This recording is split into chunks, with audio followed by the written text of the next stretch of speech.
Senator from Arkansas. Thank you, Mr. President. I'd like to echo the sentiments my colleagues have expressed in appreciation of the men and women who serve in our armed forces. While it may seem like the members of this chamber, much like America itself, are strongly divided on issues of national policy, I can say without a doubt that we are all united in support of our troops and their efforts to protect and defend our nation and its ideals. That's why I'm appreciative of the opportunity to join with my colleagues today to thank the soldiers, sailors, airmen, Marines, and Coast Guardsmen working tirelessly to protect the American people from the multitude of threats that face our nation. The men and women who wear our nation's uniform selflessly serve. They are fully aware of the risks they face. Despite that, they bravely put themselves in harm's way to defend our country, ideals, and allies around the world. They didn't choose this life to seek recognition, awards, or honors. Like those who wore the uniform before them, they chose the path of a higher calling. They chose it as a way to use their talents for the greater good. The men and women who serve in our military embody what it means to be a giver. I know my fellow Arkansans share my gratitude and appreciation for all of our military personnel and their families who sacrifice at home while their loved ones are abroad. Arkansas has a storied military heritage and a long, proud history of supporting our nation's defense. Troops stationed in the state served our country honorably even before it was admitted to the Union. Today, Arkansans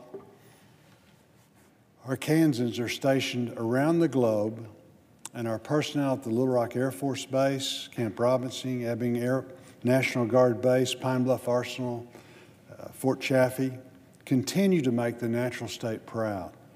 We highlight their service during the month of May, which includes 6 military-related national observance days, as a way to express our gratitude. That gratitude endures in perpetuity. We simply cannot thank our servicemen members enough for the tremendous sacrifice they made to ensure that we continue to live in the greatest, freest country that the world has ever known.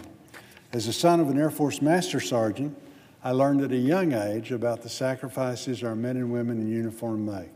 I also learned very early on that military families face unique challenges. It truly is a family affair. My father joined the National Guard while he was in high school, and while still in high school, his unit was shipped out to prepare for World War II. He remained in the Air Force long after the war was over, serving over 20 years in uniform.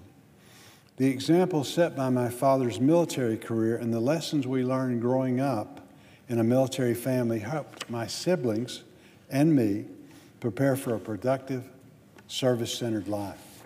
The experience taught us one of the most valuable lessons I continue to carry with me today. Through their service to our country, the men and women of our military are part of something much bigger than themselves. My father was not only my hero, but as a World War II veteran, he and his fellow service members in my hometown of Fort Smith were embraced in the same manner by the community as a whole. The respect and admiration our community displayed for military members wasn't faked or forced, it was genuine.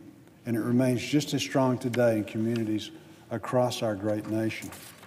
While those displays will be more publicly visible during National Military Appreciation Month, the feelings of respect, admiration, and gratitude will carry on long after the end of this month. Our nation is eternally grateful for the sacrifice of every service member working to keep America safe, strong, and free.